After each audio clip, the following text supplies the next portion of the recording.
আসসালামু আলাইকুম ভিউয়ার্স, আশা করি সবাই ভালো আছেন।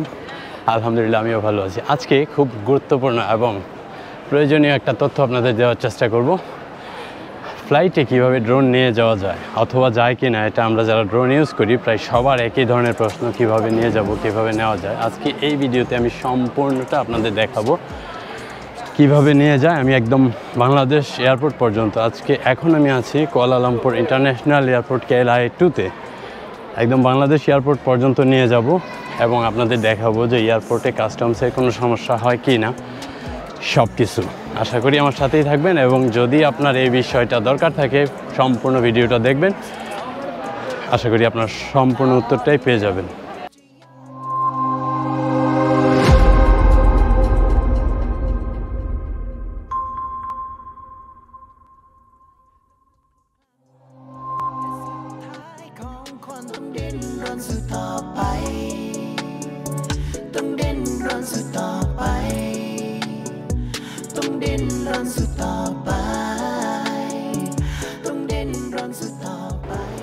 এই কুয়ালালামপুর ইন্টারন্যাশনাল এয়ারপোর্টের KLIA-2-তে যে আমার পেছনে ব্যাগে ড্রোন আছে AR2S, আমার একটু সময় কম, এই জন্য তাড়াহুড়া করতেছি। আমি গেটে গিয়ে আপনাদের খুলে দেখাবো। এখানে ক্রসিংয়ে বা কাস্টমসে কোনো ধরনের সমস্যা নাই। নিয়ে আসলাম, আমি আগেও নিয়ে গেছি, আমার আগে একটা ভিডিওতে ছিল এমন, কিন্তু দেখানো আজকে আবার দেখাচ্ছি। অনেকেই প্রশ্ন করেন যারা আমার মতো ভিডিও করেন, সবাই মোটামুটি ড্রোন ইউজ করেন, ড্রোন কি বিদেশ থেকে নেওয়া যায় বা ফ্লাইটে ক্যারি করা যায় নাকি। 1 বছর আগে আমি আরেকবার একটা ভিডিও দিয়েছিলাম, আজকে আবার একটু ডিটেলসভাবে আপনাদের দেখানোর চেষ্টা করব ড্রোন কিভাবে নেওয়া যায়। আমার হ্যান্ড ক্যারিতে ড্রোন আছে, মানে পিঠে, আমার সময় একটু কম, এই জন্য আমি তাড়াহুড়া করতেছি। আপনাদের যাদের প্রশ্ন ড্রোন কিভাবে নেওয়া যায় বা বিদেশ থেকে নিলে কোনো সমস্যা হয় কি না, আমাদের ভিডিওটা পুরোটা দেখলে আশা করি সকল প্রশ্নের উত্তর পেয়ে যাবেন। আমার খুব তাড়াহুড়া, সময় কম, এই জন্য আমি খুব দ্রুত যাচ্ছি। এই হচ্ছে ফাইনাল চেকিং। এখানে সব কিছু দিতে হয়, আমি আমার ড্রোনও দিব, যদি পারি ভিডিও করে দেখাবো, কিন্তু এখানে ভিডিও করা নিষেধ, আমি চেষ্টা করব। এই যে আমি এটা ফাইনাল চেকিং থেকে নিয়ে নিলাম, এইখান থেকে ফাইনাল চেকিং শেষ করে এখানে ভিডিও করা নিষেধ, এই জন্য লুকে করতেছি। ওকে ভিউয়ার্স, এই ছিল ফাইনাল চেকিং, যেখানে বেল্ট, জুতা পর্যন্ত চেক করতে হয়। আমি এটা দিয়ে ড্রোন এখন নিয়ে আসলাম। এবার ফ্লাইটে যাই, তারপর দেখাই। আমি সম্পূর্ণ প্রসেসটাই আপনাদের দেখানোর চেষ্টা করব যতটুকু ভালোভাবে সম্ভব। কিছু জায়গায় ভিডিও করা যায় না, ওই সব জায়গা ছাড়া বাকি সব জায়গায় আপনাদের দেখানোর চেষ্টা করব। মালয়েশিয়াতে কাস্টমস, ইমিগ্রেশন, এই ড্রোন ক্যারি করার জন্য কোনো বাধা নেই। হ্যালো ভিউয়ার্স, এই কুয়ালালামপুর ইন্টারন্যাশনাল এয়ারপোর্টের KLIA-তে একদম ওয়েটিং রুমে অপেক্ষা করতেছি, লাস্ট গেট এটা। আমি এবার দেখাই আপনাদের খুলে। এই যে আমার AR2S, নো প্রবলেম। কাস্টমস, তারপরে মেন ক্লিয়ারেন্স, ইমিগ্রেশন, কোথাও কোনো সমস্যা নাই।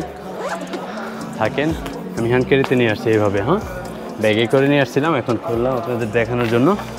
সো যারা এই প্রশ্ন করেন যে বিদেশ থেকে নেওয়া যায় নাকি, মালয়েশিয়া, সিঙ্গাপুর, থাইল্যান্ড, তারপর শ্রীলঙ্কা, মালদ্বীপ, আমি সবগুলো আপনাদের একটা একটা করে দেখাবো। নেক্সট আমার ট্রিপ আছে মালদ্বীপ, দেন শ্রীলঙ্কা, তারপর মালয়েশিয়া। আমি সবগুলো একটা একটা করে আপনাদের দেখাবো যে কোন কোন দেশে নেওয়া যায়। ড্রোন সব দেশে ক্যারি করা যায়, তবে আপনি সেটা উড়ানোর জন্য বিভিন্ন দেশে যেই লোকাল ল থাকে সেটা মানতে হবে।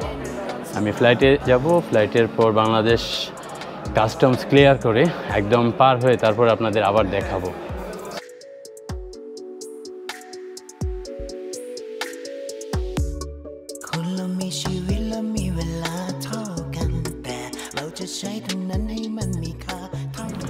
এই যে আমার ড্রোন DJI Mavic Air2S। আরও যদি কোনো সন্দেহ থাকে তাহলে প্রশ্ন করে উত্তর দিব, চেষ্টা করবো উত্তর দিতে। এখানে রেখে দিলাম। যাচ্ছি হচ্ছে মালয়েশিয়ার কুয়ালালামপুর থেকে ঢাকা।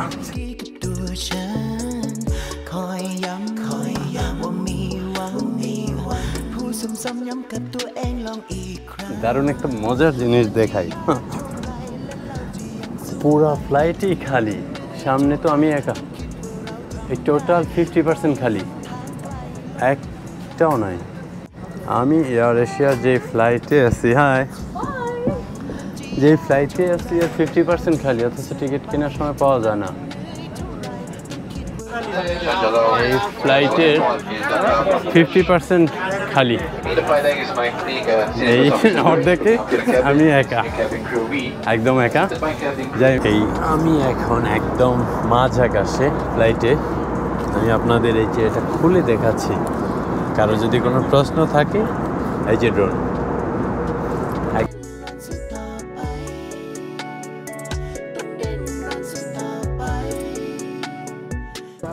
আলহামদুলিল্লাহ অবশেষে এই বাংলাদেশের মাটিতে আসে ল্যান্ড করলাম। সবাই দাঁড়াই গেছে, কিন্তু এই যে একটা জিনিস দেখাই,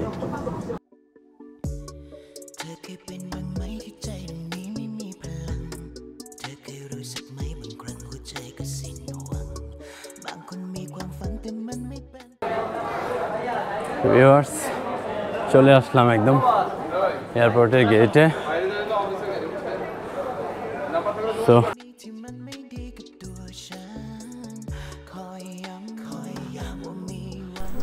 প্রিয় দর্শক, এতক্ষণ পর্যন্ত আমি আপনাদের দেখানোর চেষ্টা করলাম ড্রোন ফ্লাইটে কিভাবে ক্যারি করা যায়। সেটা আমার জার্নি ছিল কুয়ালালামপুর থেকে ঢাকা পর্যন্ত।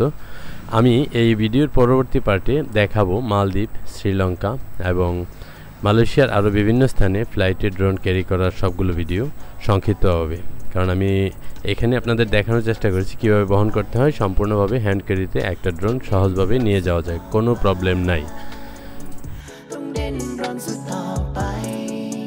আজকে এখন আছি বাংলাদেশ এয়ারপোর্টে, শাহজালাল ইন্টারন্যাশনাল এয়ারপোর্টে। আর আজকে যাব হচ্ছে মালদ্বীপের ফ্লাইটে, ইউএস বাংলাতে, ঢাকা টু মালে। তো আজকে আছে আমার সাথে এটা আমার রেগুলার সফর সঙ্গী। সো যারা এটা নিয়ে প্রশ্ন করেন, আমি একটা একটা করে কোন কোন দেশে কীভাবে যাওয়া যায় হ্যান্ড ক্যারিতে নিলাম। নর্মালি আমার হাতেই থাকে এটা।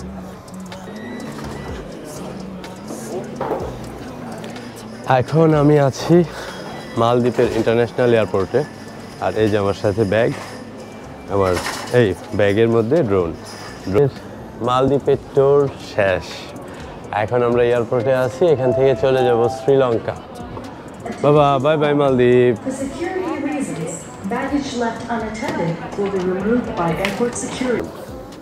এয়ার টু এস হ্যান্ড ক্যারিতে কোনো।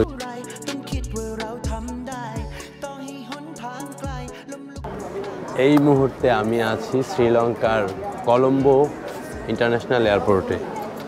আর এই যে ড্রোন, মানে আমি একটা ভিডিওতে আপনাদের দেখানোর চেষ্টা করতেছি যে ড্রোন নিয়ে যে কোনো ফ্লাইটে বা ইন্টারন্যাশনাল হোক বা ডোমেস্টিক হোক আপনি যেতে পারবেন। এর জন্য আলাদা কোনো নিয়ম নীতি নেই, জাস্ট হ্যান্ড ক্যারিতে নিয়ে যাবেন, কারণ ব্যাটারি চার্জে থাকে, এটা দিয়ে বুকিংয়ে দেওয়া যায় না।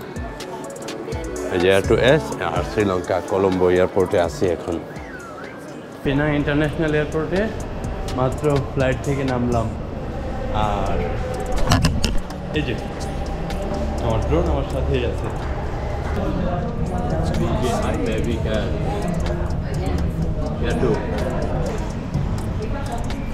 শুধু বাংলাদেশ না, আমি বাংলাদেশ থেকে অলরেডি মালয়েশিয়া চলে আসছি। প্রিয় দর্শক, আজকে এই পর্যন্তই। ড্রোন সম্পর্কিত আরও নানান প্রশ্নের উত্তর পেতে আমার পেজ এবং ইউটিউব চ্যানেলটি সাবস্ক্রাইব করে আমার পাশেই থাকবেন। আশা করি ভালো লাগবে। আল্লাহ হাফেজ।